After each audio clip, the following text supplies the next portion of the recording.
Fala galera, e no Daily Django de hoje vou trazer duas dicas de otimização com o Django utilizando duas funções, que é o count e o exhaust. A primeira, ela conta a quantidade de registros que existe numa determinada consulta, já a segunda retorna true ou false caso exista ou não registros naquela consulta. Então, para exemplificar aqui, vamos utilizar o nosso banco de dados que já está cadastrado aqui com 100 usuários, certo?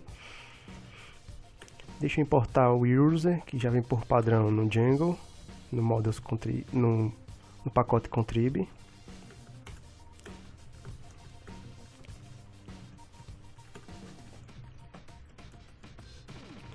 E vamos analisar o que cada um faz. Por que nós temos que utilizar o count ao invés do len? Primeiro porque quando você utiliza o count, o Django simplesmente cria uma consulta no banco de dados que utiliza o count. E isso é mais otimizado do que o len, porque o Django, ele vai fazer uma consulta no banco de dados, vai pegar todos os registros que existem no banco de dados, depois o Python é quem vai fazer essa contagem, não pelo Python em si, não o SQL que vai nos trazer o resultado 100. Então vamos ver aqui o que eu estou falando com as carries que ele fez. Veja aqui que com a primeira carry, que é o users.count, ele fez a seguinte consulta: select count from auth user. Ele trouxe o resultado 100, ou seja, ele criou uma consulta aqui no banco de dados que já traz o resultado 100.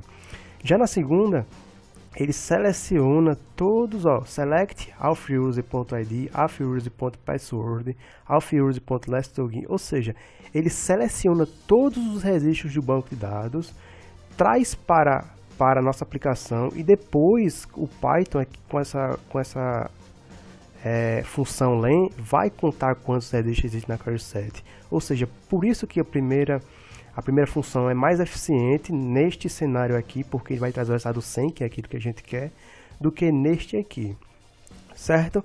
Próxima função é o exhaust. O exhaust ele vai verificar se existem registros naquela consulta. Então, por exemplo, if users exhaust, certo?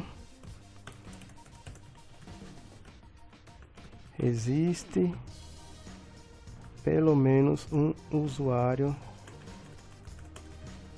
cadastrado, certo?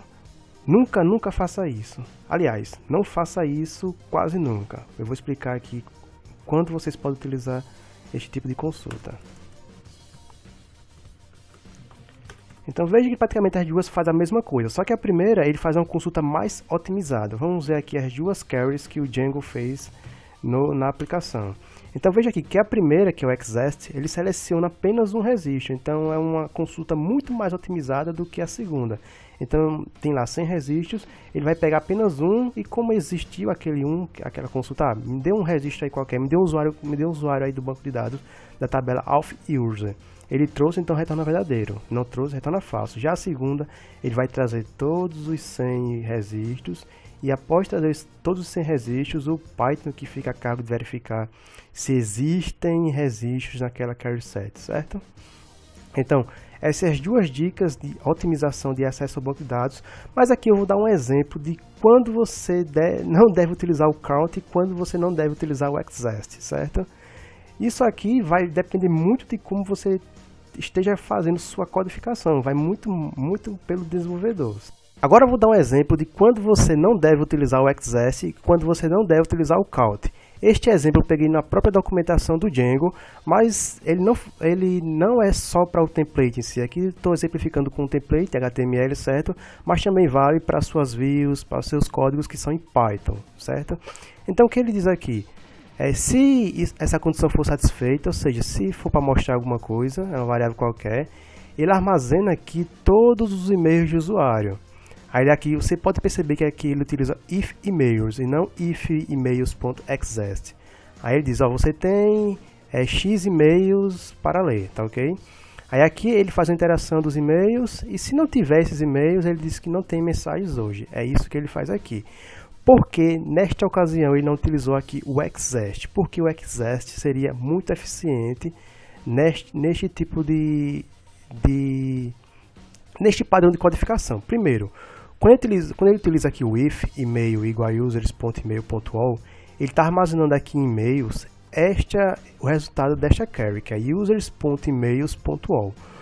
Quando ele faz isso, ele já traz para esta variável aqui toda a consulta. Então ele já faz no banco de dados, na aplicação, aliás, a consulta ao banco de dados já traz para a gente todos os registros. Quando a gente faz aqui if e-mails, como a gente já tem esses registros já na nossa memória, ele vai contar, ele vai verificar se existe aqui de e-mails. Ele não vai fazer uma consulta no banco de dados, porque já está em cache. Então ele verifica que se tem e-mails, ele verifica, tem e-mail sim. Quando ele faz o e-mails.length, como já está em memória, ele também não vai fazer outra consulta no banco de dados, certo? Ele vai pegar o tamanho do e-mails aqui. Então, se esta condição for satisfeita, ele vai pegar, armazenar todos os registros. Então aqui ele faz a consulta lá no banco de dados, traz para a gente todo o registro, e aqui ele já não faz mais consulta no banco de dados, e aqui também ele já não faz mais consulta no banco de dados, caso essa condição seja satisfeita. Se a gente utilizasse aqui o exist e o count, o que aconteceria? Ele traria para a gente aqui todos os registros no banco de dados, e quando chegasse aqui no exist, ele faria uma outra consulta, certo? E quando chegasse aqui no you have emails, para ler a quantidade aqui, e se a gente utilizasse o count, ele ia fazer outra consulta contando quantos registros. Então seriam aí 3 consultas desnecessárias, quando uma consulta já resolve. O mesmo acontece nos códigos do Python. Por exemplo, se eu utilizar aqui, se eu fizer uma interação, quando eu faço aqui uma interação users, for users, e peço para printar todos os usuários, não vou pedir para printar não, vou colocar aqui. Pronto, ele já fez aqui toda a consulta no banco de dados. Se eu fizer aqui len.user, ele já não vai mais fazer essas consultas no banco de dados, certo? Então vocês podem ver aqui que ele faz uma consulta só. Ó, ele fez uma consulta só. Se eu fizer aqui users.count, ele não vai fazer mais essa consulta, porque já tem em memória o users. Então ele mostra a senha aqui e aqui, ó, ele não faz mais aquele count porque já tem memória. Então a gente vai utilizar o count, o exist, quando a gente não quer naquela parte, naquela função, naquele código, que ele traga para nós todos os registros. Mas se em algum momento anterior ele já trouxe aqueles registros, utilizar o count ou length não tem diferença. Utilizar o exist ou if, nome da variável, também não tem diferença. Então esta é a dica de hoje de otimização. Um abraço e tchau!